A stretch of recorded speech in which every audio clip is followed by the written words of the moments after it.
Yesu ashimwe.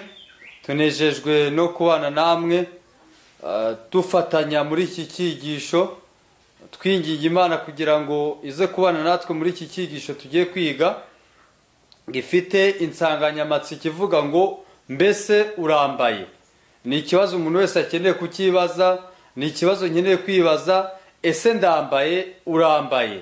Rero naha buri muntu wese gukomeza kwibaza icyo kibazo, kandi ndabararikira kugira ngo iki cyigisho Imana itugeneye itubashishe mu bitekerezo binyuze mu mbaraga Mwuka Wera, kugira ngo umuntu wese acyumvire mu murongo muzima Imana yifuza ko tucyumvamo. Mu buryo bwo gutangira, reka twicishe bugufi dusenge. Uri Imana nziza, izina ryawe rihabwe icyubahiro. Turagushimira uburinzi uhereza buri muntu wese ahatandukanye, ukatugenera igihe nk'iki ngiki kugira ngo ibitekerezo byacu bivugane nawe. Turapuraritse muri iki cyigisho kugira ngo wabareho uhinduka umuyobozi wacyo, kandi uzi imiterere y'umutima, uzi n'uburyo wabasha kuwuhindura, ubikora uko ushaka. Reka tugushimire yuko wifuza guhindura amateka y'imibereho yacu, uduhereze gusingira imbaraga ikomoka mu ijambo ryawe, kandi umwuka w'Imana arushaho kubana natwe kugira ngo umugambi w'iki cyigisho ubashe kugera ku ntego. Nibyo dusabye twizeye mu izina rya Yesu, amen. Bene data, nshuti, bavandimwe, icyigisho tugiye kwiga gifite insanganyamatsiko ivuga ngo mbese urambaye. Ni ikibazo nkeneye kwibaza, ukeneye kwibaza ukamenya niba wambaye. Ese uku kwambara Bibiliya irimo iravuga ni ukuhe? Ndabasaba kugira ngo tugendane mu gice cyo mu Kuva, igice cyo mu Kuva 28 umurongo wa 40. Abana ba Aroni uzababohere amakanzu abanza ku mubiri, ubabohere n'imishumi n'ingofero, bibe ibyo kubatera icyubahiro n'umurimbo. Iyo myambaro yose uzayambike Aroni mwene so n'abana be hamwe nawe, ubasige ubereze umurimo wabo, ubanyereze kugira ngo bankorere umurimo w'ubutambyi. Kandi uzababohere amakabutura y'ibitare, bayambare batagaragaza ubwambure, ahere mu rukenyerero agere mu bibero. Aroni n'abana be bazajye bayambara uko bagiye kwinjira mu ihema ry'ibonaniro no kwegera igicaniro ngo bankorere ahera, kugira ngo batagibwaho no gukiranirwa bagapfa. Rizamubere itegeko ridakuka we n'urubyaro rukurikira. Nshuti, nayasomye niruka, ariko ni amagambo Imana yabwiye Mose, ibwira Mose uburyo abatambyi bakwiriye kwambara. Bibiliya itweretse abana ba Aroni bari abana 4 bagombaga gukora umurimo mu buturo bwera, ariko mbere yuko binjira mu murimo wo gukora mu buturo bwera, hari umwambaro wabatandukanyaga na rubanda. Hari imyenda Imana yambikaga abatambyi yatumaga inshingano bakora babasha guhabwa agaciro, ndetse iyo myambaro ikabatandukanya n'abandi. Iyo tugiye ahantu hadukikije, abasirikare, abanyeshuri, hari iniforume bambara. Nta wundi mugambi baba bayiherewe, ni ukugira ngo babatandukanye n'abaturage bandi basanzwe. Rero umwambaro abatambyi bambaraga wari umwambaro wo kubatera icyubahiro muri rubanda, ndetse ugatuma abantu banabubaha. Bibiliya yatubwiye ngo, niba mwakurikiye iri somo, batweretse umwambaro abatambyi bambaraga wari uwo kubatera umurimbo n'icyubahiro igihe babaga bakora mu buturo bwera.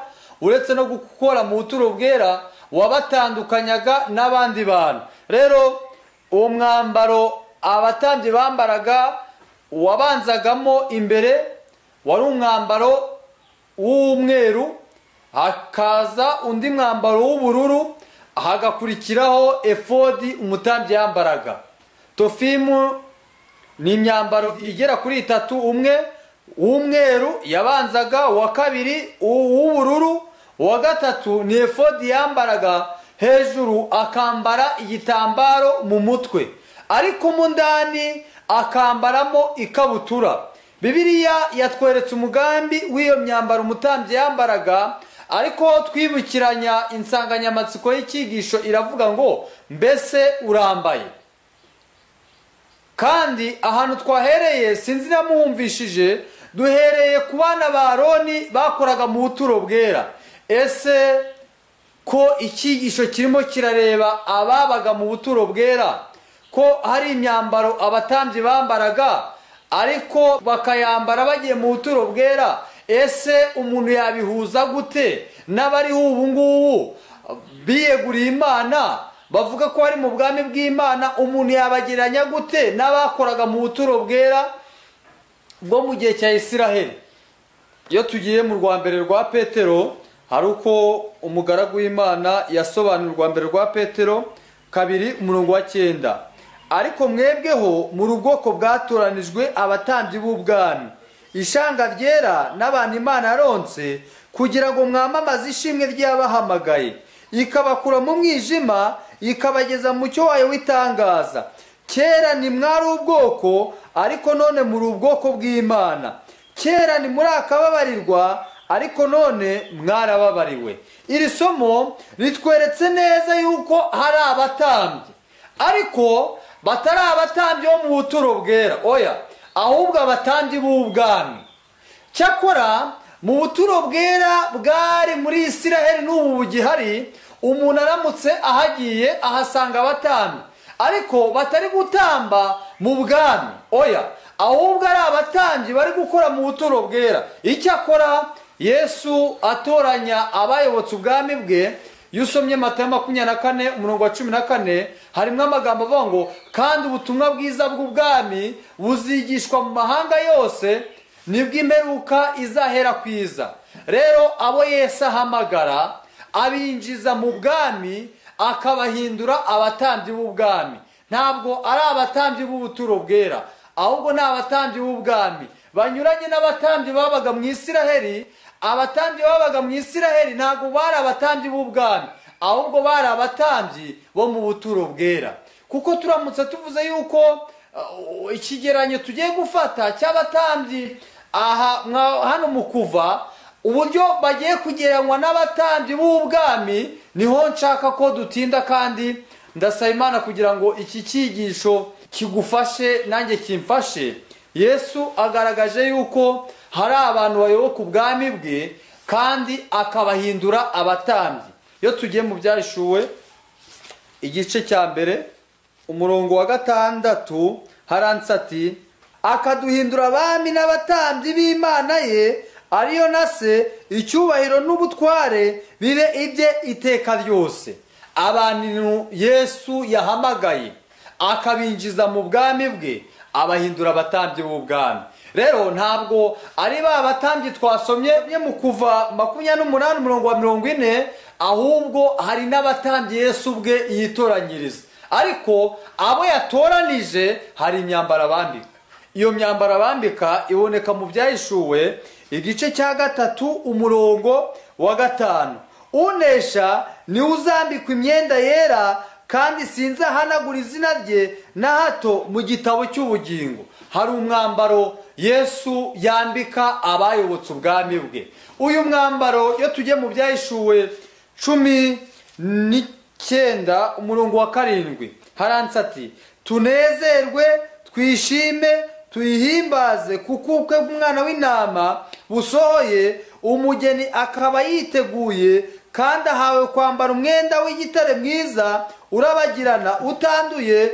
Uwo mwenda w'igitare mwiza ni wo mirimo yo gukiranuka y'abera. Nshuti mwene data, twakomeje gusesengura twibazaga, se aba batambyi bavuzwe ko ari abo mu Isiraheli, kandi umurimo bakoraga ko ari uw'ubutambyi, ni gute wabagereranya n'abakristo bari ubu ngubu, ukabageranya nk'abatambyi, kandi ukagaragaza imyambaro abatambyi bambaraga ukayigereranya n'umwambaro Yesu yambika abayobotse ubwami bwe? Dushingiye kuri aya masomo, abantu badukurikiye, twabonye neza yuko hari abo Yesu ahamagaza ubutumwa bwiza akabinjiza mu bwami bwe, ntibigarukiraho akabahindura abatambyi. Icyo ni kimwe. Cya kabiri, tubonye abayobotse ubwami bwe hari icyo abakorera. Mbere yuko abahindura abatambyi, abambika umwambaro w'ubutambyi. Nk'uko mu Isiraheli mbere yuko umuntu aba umutambyi, ibimenyetso byagaragazaga ko uyu muntu ari umutambyi ni umwambaro yambaraga. niyo mpamvu abantu mudukurikiye, abo Yesu yinjije mu bwami bwe hari umwambaro abambika, kandi Bibiliya ntabwo yadusize mu rujijo. Ibyahishwe 3:5 hatubwiye ngo unesha nzamuha kwambara umwenda wera, kandi mu byahishwe 19:7 hatubwiye ngo twishime tunezerwe tuyihimbaze, kuko umugeni ahawe kwambara umwenda w'igitare mwiza urabagirana. Bibiliya yanga gusiga abantu mu rujijo, ntiyaguma ivuga umwenda, ahubwo isobanura ubusobanuro bw'icyo yashakaga kuvuga. ni imirimo yo gukiranuka kubw'umwenda cyangwa ubuntu bw'Imana. Imana igira umutima w'umunyabyaha, yarangiza ikamuhereza imirimo myiza yo gukiranuka mu mibereho y'uwakiriye ubwami bw'Imana. Nguwo mwambaro tugiye gutindaho. Ndasaba abasomyi ba Bibiliya badukurikiye n'abakunzi ba Bibiliya tuze kwihangana twe gutinda ku mwambaro abatambyi bambaraga bo mu gihe cya Isiraheli, ahubwo dutinde ku mwambaro umutambyi yambara Yesu yinjije mu bwami bwe. Bibiliya yatubwiye, yatweretse uko abatambyi bo mu Isiraheli bambaraga. Nta yindi ntego abatambyi bo mu Isiraheli bambaraga umwambaro mu butambyi. Imana ari igendereye cya mbere, Bibiliya ntabwo yadusize mu rujijo. Icya mbere kwari ukubatera icyubahiro. Kabiri wari umwenda w'umurimbo. Nshuti mwene data, uramutse uhuye n'umuntu wubahaga, hari igihe umuntu asinda, yari yubashwe muri sosiyete, yari umuntu wemerwa, yari umuntu inama atanga abantu zikabafasha ndetse zikabubaka.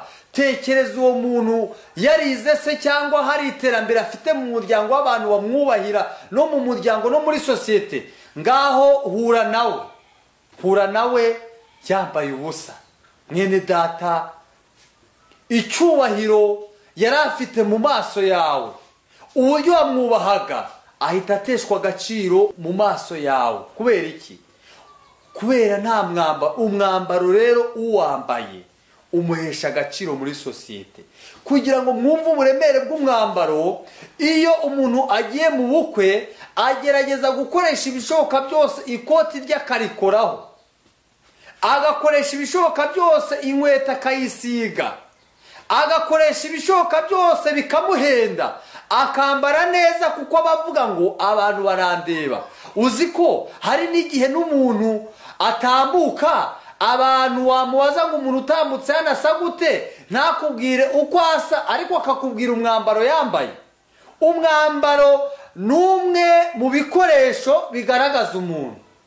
Umuntu ashobora kuba nta giceri cy'icuma afite, ari n'umukene, ariko uburyo yambaye agahabwa agaciro kurenza ufite amafaranga ariko akaba yambaye nabi. Uzi ko hari igihe umuntu yaba anishoboye, ariko bitewe n'uburyo yambaye bagiye gufata inzererezi nawe bakamujyanamo. Icyo ni igihita kikwereka akamaro k'umwambaro. Uwambaye neza agaragara neza, uwambaye neza ahabwa icyubahiro muri sosiyete. niyo mpamvu umwambaro umuntu akeneye kwibaza ngo urawambaye. Ariko uwo natinzeho ni umwambaro w'ibigaragara abatambyi bambaraga. Bibiliya yatubwiye ngo wabateraga umurimbo. Uretse no kubatera umurimbo, wabaheshaga icyubahiro muri sosiyete, bigatuma babareba bakabubaha. None Bibiliya yatubwiye ngo umuntu akeneye kwambara akikwiza, kugeza igihe Bibiliya ikuramwo abantu mu rujijo. Iravuze ngo umutambyi nubwo yabaga yambaye ikanzu ibanza y'umweru, hagakurikira y'ubururu, hagakurikira efodi, igitambara mu mutwe, nubwo yabaga yambaye neza, ariko yambaraga n'ikabutura kugira ngo abantu baza kumubona hatagira umunyuza mu ijisho akabona ubwambure bwe.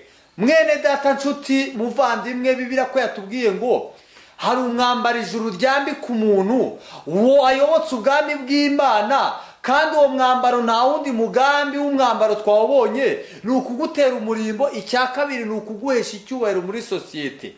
None Bibiliya ko yatubwiye ngo wambare neza wikwize, ndetse wambare n'ikabutura ku buryo abakureba hatagira ahantu na hamwe banyuze ijisho bakaba bareba ubwambure bwawe. Ibyahishuwe 16 umurongo wa 17 harimo amagambo akomeye kandi aremereye nifuza ko tukibuka insanganyamatsiko ivuga ngo mbese urambaye. Nicyo kibazo ndi kubaza umutima wanjye kandi ndagusaba kugira ngo nawe ukibaze. Ibyahishuwe 16 umurongo wa 15, dore nzaza nk'umujura, hahirwa uba maso akarinda imyenda ye kugira ngo atagenda yambaye ubusa bakareba isoni z'ubwambure bwe. Kandi Bibiliya yatubwiye ngo umuntu uyobotse ubwami bw'Imana, ikintu cya mbere Yesu akora, wamaze kwinjira mu bwami bw'Imana, Yesu amuhindura umutambyi. Kandi uwahinduye umutambyi amwambika umwambaro umutandukanya na rubanda. Nta wundi mugambi aba amwambitse uyu mwambaro, ni ukumutera icyubahiro, icyo ni kimwe. Kabiri, no kumuhereza umurimo kugira ngo abantu bose bamubone bamwubahe. None nshuti mwene data, niba uvuga yuko wakira ubwami bw'Imana, ukaba uvuga ko uri umutambyi, kandi akamaro k'umutambyi nta kandi kwari uguhuza abanyabyaha n'Imana. Kandi iyo ugiye mu rwakari rw'Abakorino igice cya 5 umurongo hafi wa 20, Bibiliya ngo ubutumwa bwiza twakiriye, Yesu yatugiriye icyizere, atugira intumwa mu cyimbo cye kugira ngo atunyuriremo abantu biyunge nawe. Rero abayobotse ubwami bw'Imana, Yesu abahindura abatambyi, akabambika umwambaro ubatandukanya na rubanda, kandi uwo mwambaro ubatera icyubahiro. None biratubwiye ngo dore nzaza nk'umujura, hahirwa urinda umwenda we kugira ngo ntazaza ari njyewe ari n'abamukikije bakareba isoni z'ubwambure bwabo. Mwene data, nshuti, muvandimwe, uretse ko iki cyigisho kidashingiye ngo ni gute umuntu yakwambara umwambaro, oya, ntabwo ariho ndi, ahubwo icyigisho gishingiye ku wahawe umwambaro, noneho kikabaza ngo ese uracyawambaye? Ese umwambaro urawambaye? Ibimenyetso bigaragaza umuntu wambaye umwambaro, Bibiliya yatubwiye ngo ni imirimo myiza y'abera. Niyo mpamvu abantu badukurikiye bakeneye kwibaza iki kibazo ngo mbese urambaye? Ese niba warawuhawe, ese nta bantu babasha kukunyuza mu ijisho? Bibiliya yatubwiye ngo wambare n'ikabutura, umwambaro wambare wikwize ku buryo rubanda n'abakureba batakunyuza mu ijisho. Dufite umugabane munini w'ababwiriza, dufite umugabane munini w'abizera, dufite umugabane munini w'abantu baza mu materaniro, ariko umwambaro ijuru ryabahaye abantu bakaba bari kubanyuzamo ijisho. Bibiliya yatubwiye ngo hahirwa umuntu uba maso akarinda umwenda we, uwo ni uwawuhawe. Kandi iyo Yesu awuguhaye aragusaba kuba maso kugira ngo hatagira ibintu biwukwambura, abantu bakareba isoni z'ubwambure cyangwa Imana ikareba isoni z'ubwambure. Ese ijambo ry'Imana rigucengeye rikareba umwambaro wambaye, kandi Bibiliya yadusobanuriye ni imirimo myiza yabe. Ese ijambo ry'Imana rigusuzumye, amategeko y'Imana asuzumye imibereho yawe n'iyanjye, asanga wambaye, ngaho twipima imbere y'amategeko y'Imana. Nta mujinya yakubonamo, ntabwo yakubonamo amahane, ntabwo ijambo ry'Imana rikikubonamo amagambo y'imfabusa. Ese urumva wambaye? Bibiliya yatubwiye ngo hahirwa umuntu urinda umwenda we kugira ngo ntazaza akagenda yambaye ubusa abantu bakareba isoni z'ubwambure. Abantu badukurikiye, ese abo ubana nabo, abo wirirwana nabo, nta byaha bakubonamo, kandi uri umutambyi, uri umuririmbyi, uri umudiyakoni, uri umubwiriza, usobanura ijambo ry'Imana nkanjye? Icyo ni ikibazo wakwibaza, icyo ni ikibazo nakwibaza. Ese ntabagucengeza mu ijisho bakareba isoni z'ubwambure? Kandi inyandiko yatubwiye ngo akeneye kwambara akikwiza ku buryo nta muntu n'umwe wabasha kubona ubwambure bwe. Kandi umugabane munini w'abantu bavuga ko bambaye, bavuga ko bayobotse ubwami bw'Imana, ababakikije baracyababona mu bwambure. Niyo mpamvu kuko Yesu azi neza yuko umuntu utambaye abantu bakamunyuza mu ijisho baramunegura. Niyo mpamvu mwene data wayobotse ubwami bw'Imana ukaba uvuga yuko muri we imbere mu mutima Yesu arimo, ndagusaba kugira ngo urebe niba umwambaro ukiwambaye. Ezekiyeli 44, isomo riremere kandi rikomeye nifuza ko abantu badukurikiye barushaho kuritekereza cyane. 44:19, kandi nibasohoka bagiye mu rugo rw'inyuma ari rwo rwa rubanda, bajye biyambura imyambaro yabo iyo bambara bakorera Imana, bayibike mu byumba byera, maze bambare indi myambaro kugira ngo bateza rubanda bambaye iyo myambaro yabo.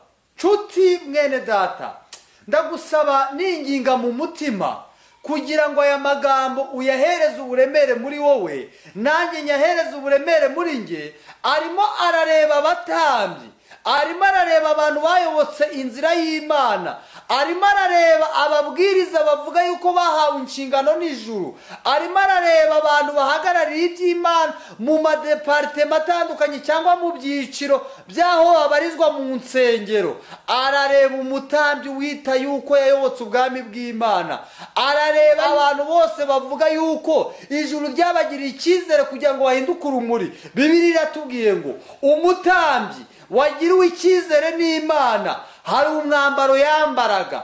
Bibiliya iratubwiye ngo kandi basohoka bagiye mu rugo rw'inyuma ari rwo rwa rubanda, bajye biyambura imyambaro yabo iyo bambara bakorera Imana, bayibike mu byumba byera, maze bambare indi myambaro kugira ngo bateze rubanda bambaye iyo myambaro yabo.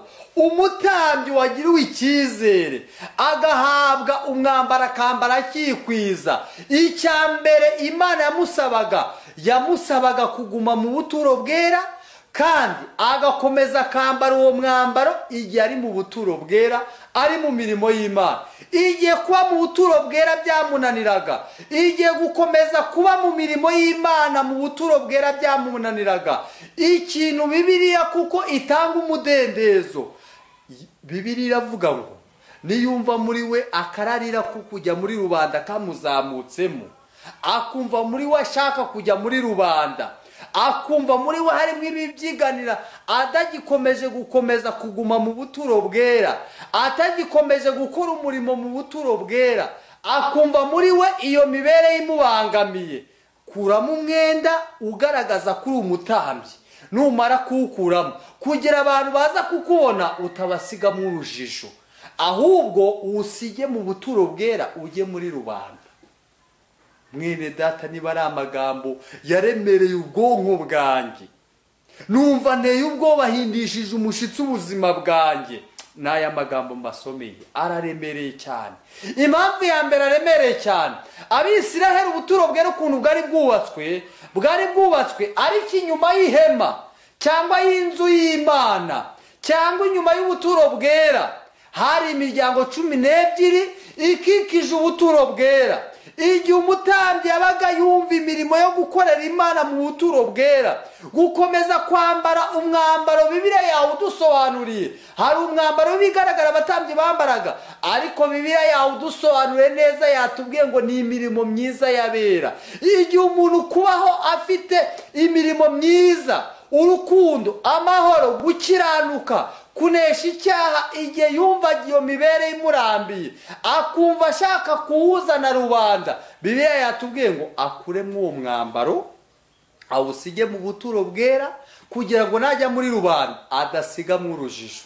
Aha rero ababwiriza bagenzi banjye, bizera bene data, basomyi ba Bibiliya, nshuti muvandimwe ugira ishaka ry'Imana, ndagusaba ngo aya magambo yumve, ndagusaba ngo aya magambo yehereze uburemere cyane. Impamvu ya mbere ni Bibiliya yatubwiye igihe umutambyi yumva imibereho yo kuba mu buturo bwera, yo gukorera Imana imurambiye, kandi bira ngo abantu bajye badutekereza ko turi abakozi b'Imana bahawe ibyera by'Imana, batunze iby'Imana. Igihe iby'Imana muri wowe muri ngewe byatunaniye kwera kw'Imana kwananiranye mu mibereho yacu, ukumva ushaka kubivangana n'imibereho ya rubanda, Bibiliya iratubwiye ngo kuramwo uwo mwambaro udasigamwo abantu mw'urujijo. Oya, nshobora kuvuga umwambaro abantu badukurikiye bakawureba, wa mwambaro abatambyi bambaraga. Oya, ntabwo ariho ndi,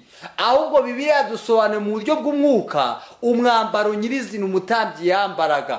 Yatubwiye ngo ni imirimo myiza y'abera. Hari igihe umuntu kubaho imibereho yo gusenga, akabaho imibereho yo gukiranuka, akabaho imibereho yumvira ijambo ry'Imana, akabaho imibereho yo kubaho imibereho ihuje n'ubushake bw'Imana, kandi akabaho imibereho yo kugaragaza Imana mu bamukikije. Hari igihe habaho iyo mibereho akumva arayibarambiwe, akumva iyo mibereho ntabwo imunejeje, agashaka kuyivangana n'ibyaha. Niyo mpamvu biratubwiye ngo umutambyi ukora mu buturo bwera, kandi Imana agira icyizere ikamwambika umwambaro w'ubutambyi, abantu bakamwubaha, abantu bakamuhereza agaciro nk'umubwirizabutumwa, nk'umudiyako, nk'umuntu w'Imana wagiriwe icyizere n'Imana, akumva iyo mibereho iramurambiwe, agashaka kuyivanga na rubanda. Bibiliya yatubwiye ngo akuremo uwo mwambaro, namara kuwukuramo kugira ngo adateza rubanda mw'urujijo. Bangahe badukurikiye bambara umwambaro w'ubutambyi bakajya kuwuvanga na rubanda? Oya, nshobora kuvuga aya magambo abantu ntibayumve neza. Bangahe abakuru b'itorero, bangahe ababwiriza nkanjye nawe tugenda, kandi abantu bazi ko turi abantu b'Imana babwiriza ijambo ry'Imana, ariko wajya kumubona ugasanga abantu bari kunegura badasenga, ari kunganira ku mwambaro wawe, atari ukuvuga amagambo y'imfabusa ubivanze ute na rubanda. Aho rero niho ubwonko bwawe n'ubwanjye bwakwibaza.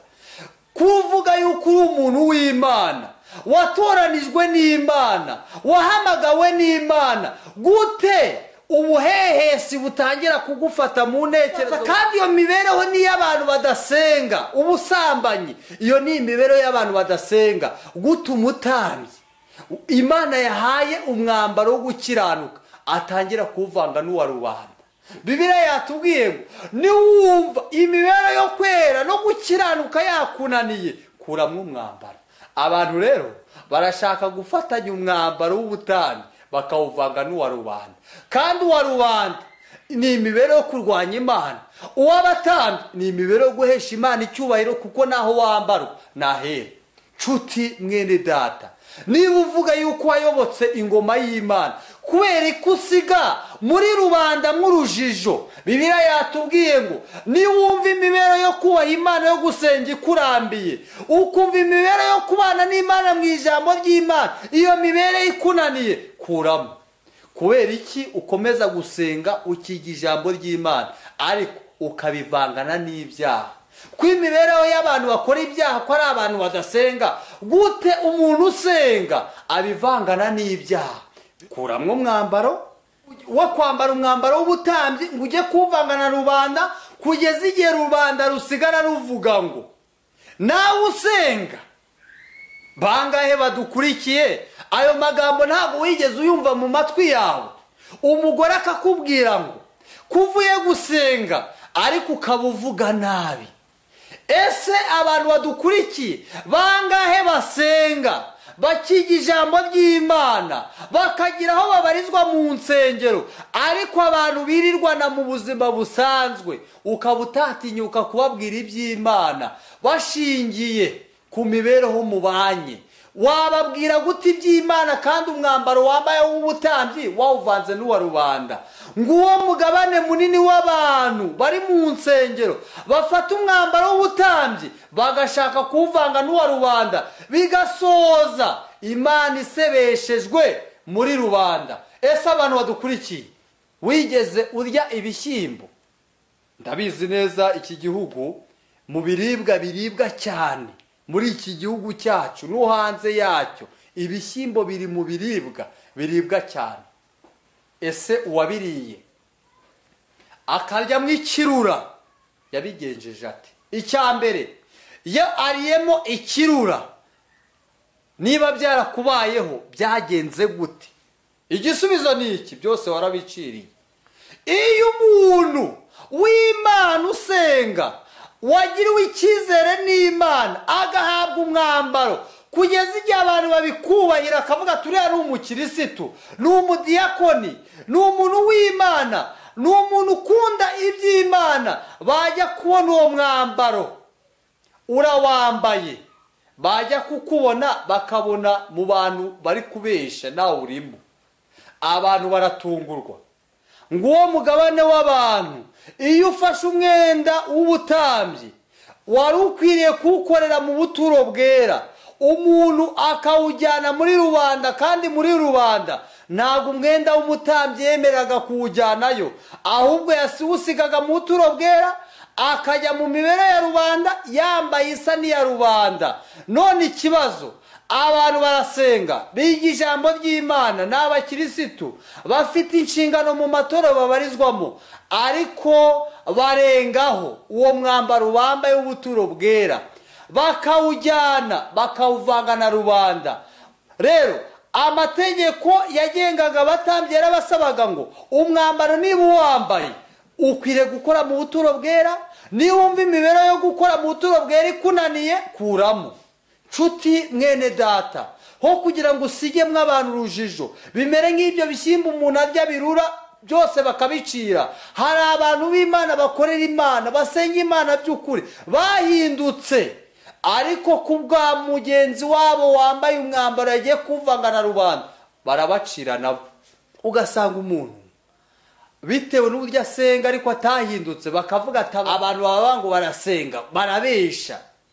Abadivantisite bavuga ngo nibo bafite ijambo runaka, ntabwo anywa inzoga, ariko ikibazo bose ni ko banywa inzoga.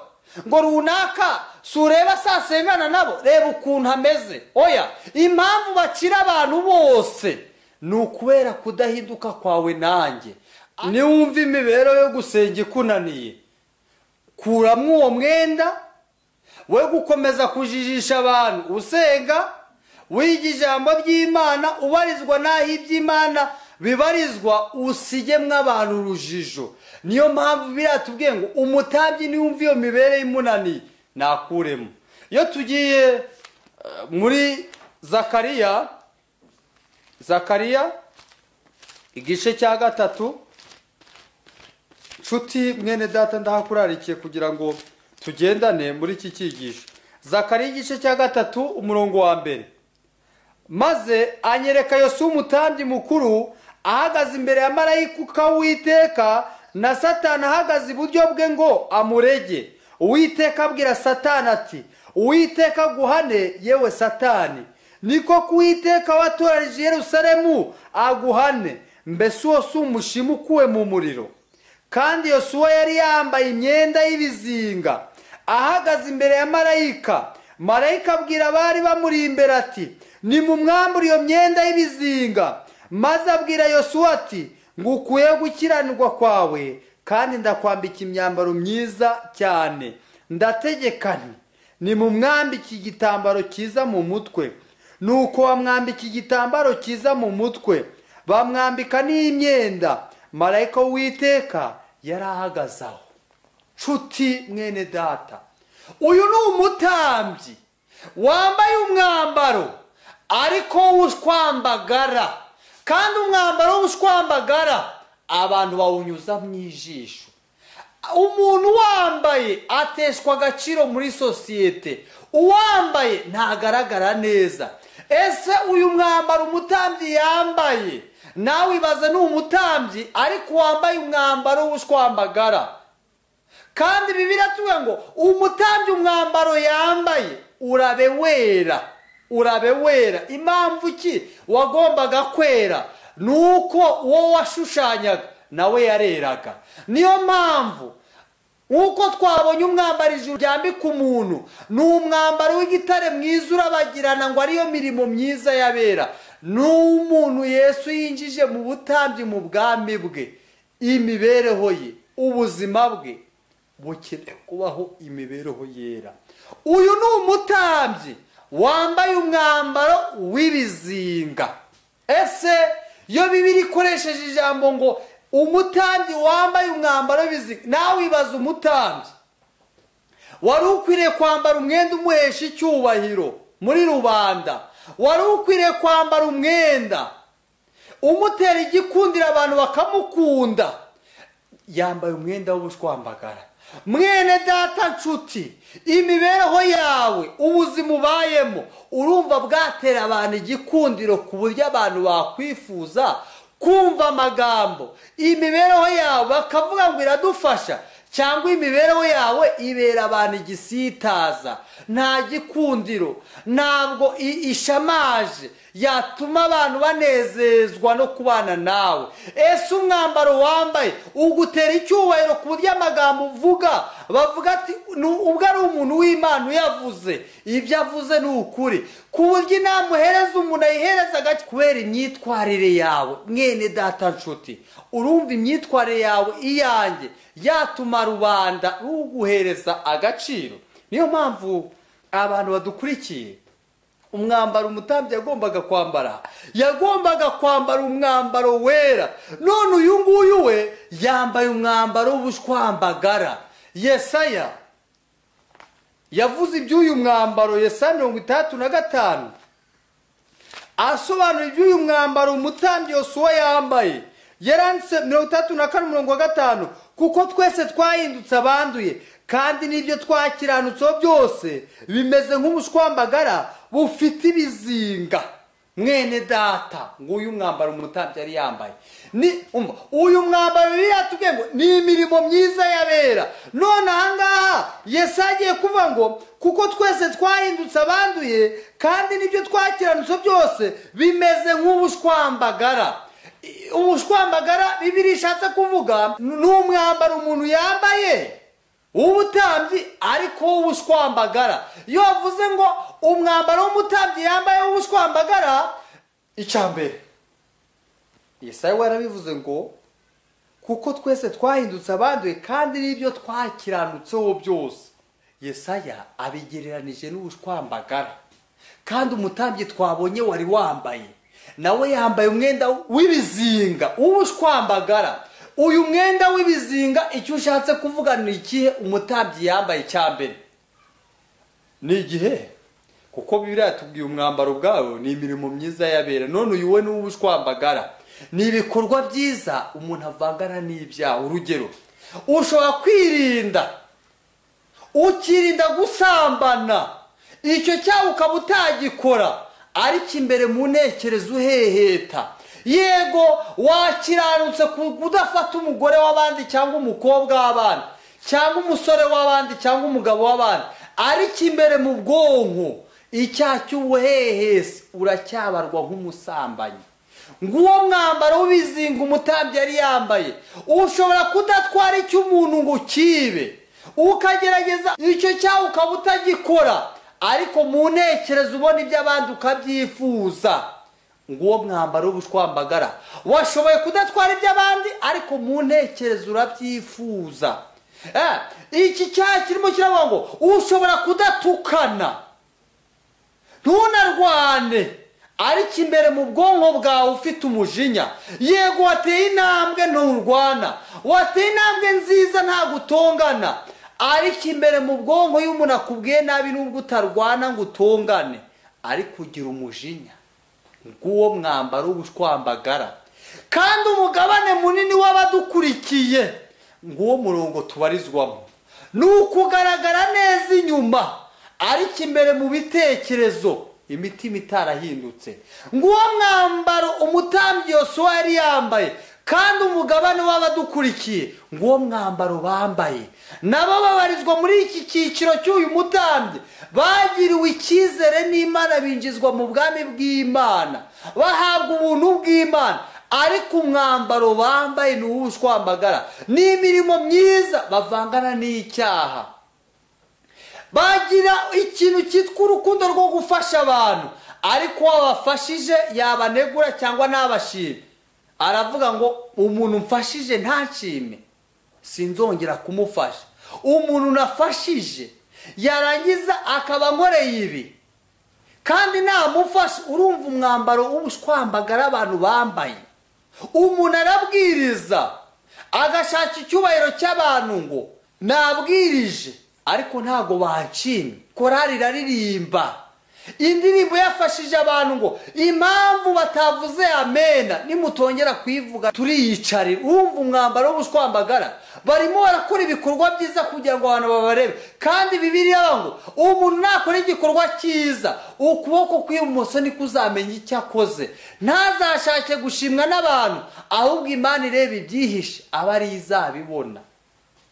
bahamagara kuri lise y'abatanze amafaranga, bitanze igisenge, bitanze inyubako, umuntu akikokora akayatanga. basoma kuri lisite y'abitanze ku rusengero izina rye atarisangamo agahita arakara. urumva umwambaro w'ubushwambagara nguwo umutambyi yari yambaye. Bibiliya yatubwiye ngo yambaye uwo mwenda w'ibizinga w'ubushwambagara. Satani amuri imbere. icyo yari ashinzwe ni iki? yari ashinzwe kumugaragaza imbere ya marayika ukomeye ngo uyu Yosuwa. Satani yari ari iburyo bwe ariko umugambi ikimuhagarikisha ashinzwe kumureka. erega Ibyahishuwe 12:10 Bibiliya yatubwira ngo umugambi wa Satani ku bana b'Imana ni umurezi wa bene data. nta kindi abarega ni imico bafite bidahuje n'iya data wa twese. ubundi hari ibirego bitatu Satani arega abana b'Imana. ikirego cya mbere kiri mu Itangiriro 1:23 turema umuntu agira ishusho yacu ase natwe. kiri muri Matayo 5:48 nawe ukiranuka nk'uko so mu ijuru akiranuka. kiri mu rwa mbere rwa Petero 1:15 namwe mubabera nk'uko yabahamagariye ariko namwe mubabera. ikirego Satani arega abana b'Imana bango kuvuga ngo urasenga, ukaba uvuga ngo uri umubwiriza, ukaba uvuga ngo yayobotse inzira y'Imana kubera iki imico yawe idasa n'iy'Imana. iyo mpamvu rero niyo yatuma utazajya mu ijuru, niyo yatuma Imana itakwemera. bangahe badukurikiye icyo kirego kiri mu mitima yabo. kandi Satani umurezi wa bene data nta muntu ahimbira ibyo avuga ni ukuri. erega uyu murezi wa bene data yugiye muri Yobu 1:6 ukamanura yareze Yobu aravuga mbese uragira ngo kukubaha kubahira ubusa n'ibyo wamuhaye. erega umugambi wa Satani ku bana b'Imana nta kindi ashinzwe ni ukubarega imbere ya data wa twese. ariko ngicyo kirego cya mbere Satani arega. ikirego cya kabiri arabarega akavuga ngo aba bantu nubwo basenga amategeko yawe barayica. icya mbere dore wavuze ngo ntugasambane, barasambana. dore wavuze ngo ntukibe, barakiba ndetse baranifuza iby'abandi. waravuze ngo ntugasambane ariko dore ubuhehesi buwuzuyemo. waravuze ngo amagambo y'ipfabusa abantu bazabibazwa ku munsi w'urubanza. reba yavuga buri munsi. kandi Satani abirega umutima wawe. ntabwo umutima wawe urya ruswa. uracyanabikurega n'abadukurikiye muri iki cyigisho. ibyaha Satani akurega ashingiye ku mategeko y'Imana nawe iyo urebye ubona neza ko ari byo, ndetse n'ibyo akoresha kwereka ngo iby'Imana ntabwo bishoboka. icya gatatu Satani arega umuntu agerageza kwiharaharika akagerageza gushaka ya mico y'Imana ngo ase n'Imana, akagerageza kumvira amategeko y'Imana akoresheje imbaraga ze. iyo bimunaniye Satani aramubwira ngo si ureba ijuru ntabyo ufite, ibi bintu ntabwo bishoboka kuri wowe, ntabwo ari wowe byagenewe. kugeza igihe abantu basigara bazamura amasomo ari muri Timoteyo ngo urufatiro rw'Imana ruracyahagaze ngo Uwiteka azabe. kugeza igihe abantu bamaze kwikura mu mugabane wabo Yesu yapfiriye bashingiye kuri ibyo bintu bitatu. mwene data nshuti muvandimwe udukurikiye, ndasaba Imana kugira ngo ikugenderere ibyo birego Satani akurega. marayika ukomeye ntabwo yigeze aburanira uyu mugaragu w'Imana ngo amubwire ngo urabeshe. kandi n'uyu mutambyi Yosuwa ntabwo yigeze abwira Satani ngo urambesheye, ahubwo ibyarezwe ni ukuri. ariko ndashima Imana ko Yosuwa yerezwe na Satani ari imbere ya marayika ukomeye. Si uyu nguyu wenyine warezwe. Nujya muri Yohana 8 uzahasoma umugore wafashwe asambana. Abamufashe baravuze ngo amategeko ya Mose avuga yuko asambanya akwiriye guterwa amabuye. Kandi Yesu nawe ntiyigeze amuburanira ngo muramubesheye. Kandi icyaha kimuhama na nyir'ubwite atigeze aburana ngo barambesheye. Ariko reka dushime Imana abagiye bahagarara imbere ya marayika ukomeye. Uyu ni Mikayeli utabara abana b'Imana barezwe na Satani ariko bishingikirije ku buntu bw'Imana barahirwa mwene data. Mariya aregwa yarezwe ari imbere ya Yesu, ariko niba ari isomo rya mbere rinezeza umutima wanjye, nifuza ko badukurikiye muri iki cyigisho bahereza agaciro n'iri somo riboneka muri Yohana. Ndarituye abantu badukurikiye. Yohana igice cya 3 umurongo wa 17 haranditse ngo kuko Imana itatumye umwana wayo mwisi gucira abari mwisi ho iteka, ahubwo yabikoreye kugira ngo abari mwisi bakizwe nawe. Niba ari isomo rinezeza umutima wanjye, rikwiriye kunezeza umuntu watsizwe n'iki cyigisho, n'iri somo. Icyazanye marayika ukomeye Satani amurega, yamureza ari imbere ya marayika ukomeye. Bari abantu barega Mariya, kandi na Satani azamura amajwi mu mutima wa Mariya amwereka yuko akwiriye guterwa amabuye. Ndashima Imana yuko Mariya yarezwe imbere ya Yesu. Erega Bibiliya yatubwiye ngo umwana w'umuntu ntabwo yaje mu isi ngo agucireho iteka, ngo ahubwo yaje kubahereza ubugingo, kandi ubugingo bwinshi. Kubera iki ataje mu isi kubaciraho iteka kandi bishe amategeko y'Imana, kandi ubutabera bw'Imana bukaba bubasaba gupfa? Urwa mbere rwa Petero 2 umurongo wa 23 Bibiliya ngo ubwe yikoreye ibyaha byacu mu mubiri we, abambanwa nabyo ku giti, kugira ngo aduheshe kubabarirwa kandi aduheshe gukiranuka kwe.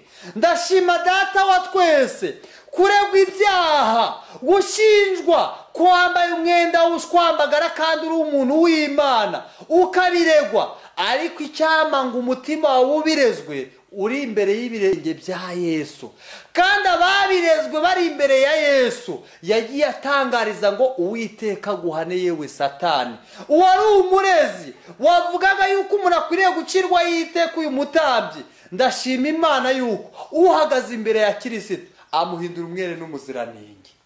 Kandi kubereka amuhindura umwere n'umuziranenge kandi imbere y'ubutabera bw'Imana, umunyabyaha yatsinzwe n'urubanza rw'Imana. Impamvu nta yindi, Bibiliya yatubwiye ngo ubwe yishizeho ibyaha by'abari mu isi, kugira ngo wari ukwiriye gucirwaho iteka aheshwe ubugingo na Yesu Kristo. Ntabwo yaje kubaciraho iteka, yaje kubaha ubugingo, kandi ubugingo bwinshi cyane. Mwene data nshuti, iyo ugiye muri Yesaya 53 umurongo wa 10 Bibiliya tuvuga ngo Imana yashimye kumushenjagura, iramubabaza kugira ngo aguheshe kubabarirwa wowe nyagupfa, wowe ukwiriye gucirwaho iteka. Njyewe munyabyaha ruharwa, icyamanikishije Yesu ku musaraba ni uguhesha umutima wanjye kubabarirwa, ngatunga amahoro yo mu mutima. Si icyo gusa ngo kandi ibyo Uwiteka ashaka bizasozwa n'ukuboko kwe, kandi azahesha abantu benshi gukiranuka. Oya, ntabwo abagumisha mu ntege nke, ahubwo abatangariza amagambo nk'ayo yatangarije muri Mariya ngo nanjye singucireho iteka, genda ntuzongere gukora icyaha. Uwo Yesu ababariye atangaza n'iri tegeko ngo genda ntuzongere gukora icyaha. Mwene data ushinjwa wambaye umwenda w'ibizinga kandi ukaba uhagaze mu mutima wawe, Satani akurega kandi ibyo akurega akaba ari ukuri, hanga amaso kuri marayika ukomeye. Ntabwo icyazanye Yesu ari ugucira abatuyeho isi y'iteka, ahubwo yaje kubahereza ubugingo, kandi ubugingo bwinshi. Luka 19 umurongo wa 10 Bibiliya iravuga ngo icyazanye umwana w'umuntu nta kindi ni ugukiza icyazimiye. Mwene data ubugingo bwawe bwarazimiye, umwambaro wambaye urahindanye, ariko reka dushime Yesu, icyamuzanye ni ukukwambika mwene data, ni ukukwambika. Erega uwo yambitse nawe ameze nk'umushimu ukuwe mu muriro. Niyo mpamvu biratubwiye ngo Uwiteka aguhane Satani. Yego ibyo birego umureze nibyo, yego ibyo byaha yarabikoze, yego nubwo bwose ari umuntu w'Imana afite ibyasha, ariko icyanzanye mu isi ni ukumuhesha ubugingo buhoraho, ni ukumuha ubugingo buhoraho. Reka nkubwire mwene data, amajwi azamuka muri wowe aguciraho iteka. Humura hina amavi. Uwababariye Mariya ruharwa wari ukwiriye guterwa amabuye yatangarijwe itangazo ngo nanjye singucire y'iteka, genda ntuzongere gukora icyaha. Ese ayo magambo mwene data ntabwo wayakirana kwizera muri iki cyigisho Imana igahindura amateka yawe? Erega na Yesu uhinduye umuziranenge nta kintu cy'Imana yigeze iheraho. Oya, ibyo afite ni ubushwambagara, nta n'ikimana cye yabasha guheraho. Ariko ndashima Data wa twese ubasha kubabarira umutima w'umunyabyaha akamuhindura umwere n'umuziranenge. Niyo mpamvu biratubwiye ngo mumwambure uwo mwenda w'ibizinga, uwo mwambaro utuma Satani amugiraho ijambo, uwo mwambaro utuma rubanda rumugiraho ijambo. Mumwambure. Ndamwambika umwambaro wera kandi ukiranuka, utuma ahabwa agaciro muri sosiyete, utuma ahabwa agaciro mu buturo bwera, utuma ahabwa agaciro muri rubanda. Erega abantu badukurikiye, abantu badutesha agaciro bashingiye ku mibereho yacu. Ndashima Imana Data wa twese, uwo Yesu atuyemo aramwambika bigakunda, yongera akamusubizamo umurimbo, akamutera icyubahiro, abantu bakamwubaha nk'umuntu w'Imana. Mwene data nshuti udukurikiye muri iki cyigisho, ndashima Data uhindura amateka y'umuntu. Yambika umuntu umwambaro akongera agasubira mu butambyi, abantu bakamuhereza agaciro. Nshuti muvandimwe, wo gucibwa intege n'ibyaha byawe n'urugero rwose byaba erega iyo ugiye muri Yesaya 1:18, nubwo ibyaha byawe byatukura tukutuku, nubwo byaba nk'umuhemba, nta hantu ubuntu bw'Imana butakura ubugingo bwawe. Niyo mpamvu wo gucibwa intege n'umwambaro wambaye, ahubwo ucibwa intege nuko utari gusingira icyo Yesu yagukoreye ku musaraba w'i Karuvari. Hari amagambo ari mu gitabo cy'abahirwa n'ibande nifuza kugisomera abavandimwe badukurikiye. Nshuti mwene data, aya magambo ndayagutuye. Ndasaba Imana Data wa twese ngo asorere mu bugingo bwawe. Ni igihamya ngiye gusorezaho kiri mu gitabo bita abahirwa n'ibande. Ku cyigisho ngo atangira kubigisha agira ati, hahirwa abafite imitima ikeneye Imana, kuko ubwami bwo mu ijoro ari ubwabo. Ku gika cya 4 baranditse amagambo akomeye ngo abantu bose biyumvamo ko bafite ubukene bukomeye bw'umutima, abiyumvisha yuko ari nta cyiza kibarimo, kubwo kureba kuri Yesu bashobora kubona ubutungane n'imbaraga. Hasi bandika amagambo akomeye ngo uko imibereho yawe yo mu gihe cyashize yaba imeze kose. Oya, nawe subiza amaso inyuma urebe imibereho yakuranze. Harimo ubusinzi, harimo amagambo apfuye, harimo gukoza isoni ubwami wamaze kwakira mu bugingo. Erega n'umwambaro w'ubutambyi, y'amasengesho, kwiga ijambo ry'Imana, abantu babitesha agaciro bashingiye ku mibereho ubayemo. Iyo usubije amaso inyuma ukareba imibereho wari ubayemo, ubona neza neza itashimwa na rubanda, itanashimwa n'Imana. Hasi ngo uko imibereho yawe mu gihe cyashize yaba imeze kose, uko ibyawe bya none byaba ari ibicantege nke kose, nusanga Yesu ko uri kose uri umunyantege nke utagira kivurira kandi wihebye. Mwene data reka nkubwire, nunarebye n'imibereho ubayemo urimo urabona ko ari urucantege. Hehe ubihera he? Cyambere urebye imyanzuro wagiye ufatira ibyaha, urebye inshuro wasengeye, urebye gahunda wagiye ushiraho ngo wubahe Imana, yurebye nuko uhagaze, ubona imibereho yawe ari urucantege. Wareba ukabona nta cyerekezo cy'imibereho yawe y'iby'agakiza, kandi ukazajya wumva amajwi akubwira ngo nubwo uri umuntu uvuga ko usenga, ariko uri umupagani, ndetse n'ibimenyetso bigaragaza abapagani nawe ukabyibonaho. Ariko biratubwiye ngo nubwo wihebye, nubwo yurebye hazaza ukabona ntahari. Ibicantege biri mu nzira zawe ushingiye ku mibereho ubayemo, ukaba wihebye kandi ucitse intege. Bibiliya yatubwiye ngo umukiza wacu w'umunyembabazi azagusanganira ukiri kure cyane, kandi azaguhobera n'amaboko ye yuje urukundo, kandi akwambika umwambaro wo gukiranuka kwe, atujyane kwa se twambitswe umwenda wera w'imico ye bwite. Azakwambura ibyo bicantege, azakwambura imibereho y'ibyaha yakuranze mu gihe cyashize, ubwo bwihebe azabugukuzaho n'umwambaro we wo gutungana. Si n'icyo gusa, ngo azakumurikira Data wa twese. Kukumurikira Data wa twese ntabwo ari mu ijuru gutyo uzajyayo, ahubwo azakujyana imbere y'amategeko y'Imana, nta cyaha na kimwe kikubarwaho. Azakujyana imbere y'amategeko y'Imana, nta cyaha abasha kukubona. Akumurikire Data wa twese, nta kizinga na kimwe. Oya, nubwo uri kubona imibereho yawe yakuranze y'ahazaza ukabona ari mibi, ndetse amateka abantu bakuzo nawe wize ukabona ari mabi, ndetse wareba nuko uhagaze ukabona ni ibicantege nke mu buzima bwawe, ukabona muri wo nta cyerekezo, ariko ngo nubwo waba uri kure ugasanga Imana utaka kandi wihebye, winginga Imana guhindura amateka yawe, ngo akwakiza amaboko y'urukundo kandi ukiri kure, kandi ngo nta kindi agukorera, akwambura umwambaro w'ubushwambagara, akakwambika umwambaro we w'imico myiza, ikakubarwaho, akakujyana imbere ya Data wa twese, nta kizinga, nta mujinya, nta mahane, nta kubesha, nta mateka y'ahashize, ahubwo akakumurikira Data wa twese nk'aho utigeze ukora icyaha. Hasi barandika bati, yinginga imbere y'Imana avuga ati, nagiye mu cyimbo cy'umunyabyaha, wireba uyu mwana wararagiye, ahubwo ba ari njye ureba. Iyo Satani aburana cyane yigomba imitima yacu adushinja icyaha, kandi akavuga yuko turi iminyago ye, amaraso ya Kristo aburana afite imbaraga iruta iyi. Nshuti mwene data, nubwo ibikurega ari byinshi, ibiguca intege akaba ari byinshi, Satani akaba akurega kandi ibyo akurega bikaba bifite ishingiro, ariko amaraso ya Yesu ari kuburana imbere mu mutima wawe, afite imbaraga nyinshi yo kuguhindura amateka, nawe ugahinduka icyaremwe gishya. Erega yatubwiye ngo icyamuzanye mu isi si ukuguciraho iteka, ni uguhindura amateka y'uwari warazimiye akongera akabaho.